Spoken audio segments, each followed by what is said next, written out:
Hello guys, രാവിലെ എഴുന്നേറ്റ് breakfast കഴിച്ചപ്പോൾ തൊട്ട് ഈ ഗ്യാസിനെ മുട്ടുതേ ഇങ്ങനെ നിൽക്കുക. അപ്പോൾ വെറുതെ ഒന്ന് പോസ്റ്റ് അടിച്ചപ്പോഴത്തേക്കും ആലോചിച്ച് ഒരു വ്ളോഗ് അങ്ങ് എടുത്താലോ എന്ന്. അപ്പോൾ നമുക്ക് സ്റ്റാർട്ട് ചെയ്യാം. ഫസ്റ്റ് ഞാൻ കാര്യം പറയട്ടെ, എൻ്റെ ഔട്ട്ഫിറ്റ് എങ്ങനെയുണ്ട്? ഒന്നും വിചാരിക്കരുത്. നമ്മൾ ഏത് ഗേൾസിനോട് ചോദിച്ചാലും ഏറ്റവും കംഫർട്ടായിട്ടുള്ള ഡ്രസ്സ് ഏതാണെന്ന് ചോദിച്ചാൽ ഒരൊറ്റ ഉത്തരവേ ഉള്ളൂ, അമ്മയുടെ നൈറ്റി. അതിനേക്കാൾ സുഖം വേറെ ഒന്നിനും കിട്ടൂല. എന്തൊരു കംഫർട്ടാണെന്ന് അറിയുമോ. നമ്മൾ നല്ല സുഖമായിട്ട് കിടന്നുറങ്ങാനാണെങ്കിലും വീട്ടിൽ നിൽക്കുന്ന സമയത്താണെങ്കിലും എപ്പോഴും അമ്മയുടെ നൈറ്റിയെ കഴിഞ്ഞിട്ടേ ഉള്ളൂ വേറെ ഏത് ഡ്രസ്സും. അപ്പോൾ എൻ്റെ അമ്മയുടെ നൈറ്റിയാണിത്. ഗൈസ്, ഞാൻ നിങ്ങൾക്കൊരു സൂത്രം കാണിച്ചു തരട്ടെ.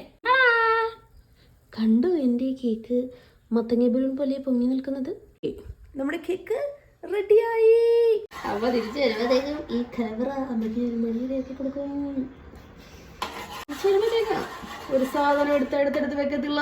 വാരി വലിച്ചിട്ടോളം തോന്നി മാസം ആ പെണ്ണ് പെണ്ണിനെ എങ്ങനെ ഓരോ തെപ്പിച്ചിട്ട് പോകുന്നത്. തേനിയാണ് മങ്ങയാണ് ചക്കയാണ് പൊട്ടിത്തെറിക്കുന്നു. കഴിഞ്ഞു ഇല്ല. ഇതാണ് ഗൈസ് നമ്മുടെ ബട്ടർ സ്കോച്ച് കേക്കിൻ്റെ ഫില്ലിങ് വരുന്നത്. നല്ല ഹെവി ആയിട്ടാണ് നമ്മൾ ഫില്ലിങ് കൊടുത്തിട്ടുള്ളത്. അപ്പോൾ ഗൈസ്, നമ്മുടെ കേക്കിൻ്റെ ഫൈനൽ റിസൾട്ട് എന്ന് പറയുന്നത് ഇതാണ്. ഈ 3 കേക്കിന് വേണ്ടിയിട്ടാണ് ഞാൻ ഇത്രയും കിടന്ന് കഷ്ടപ്പെട്ടത്. കണ്ട, 3ഉം ഒരു പാർട്ടിക്കാനുള്ള കേക്കാണ്. 3 കേക്കിൻ്റെ പണി ഫുള്ള് ഫിനിഷ് ആയിട്ടുണ്ട്. അവരിപ്പോൾ കേക്ക് എടുക്കാൻ വരുമെന്ന് പറഞ്ഞു. അപ്പം ബൈ.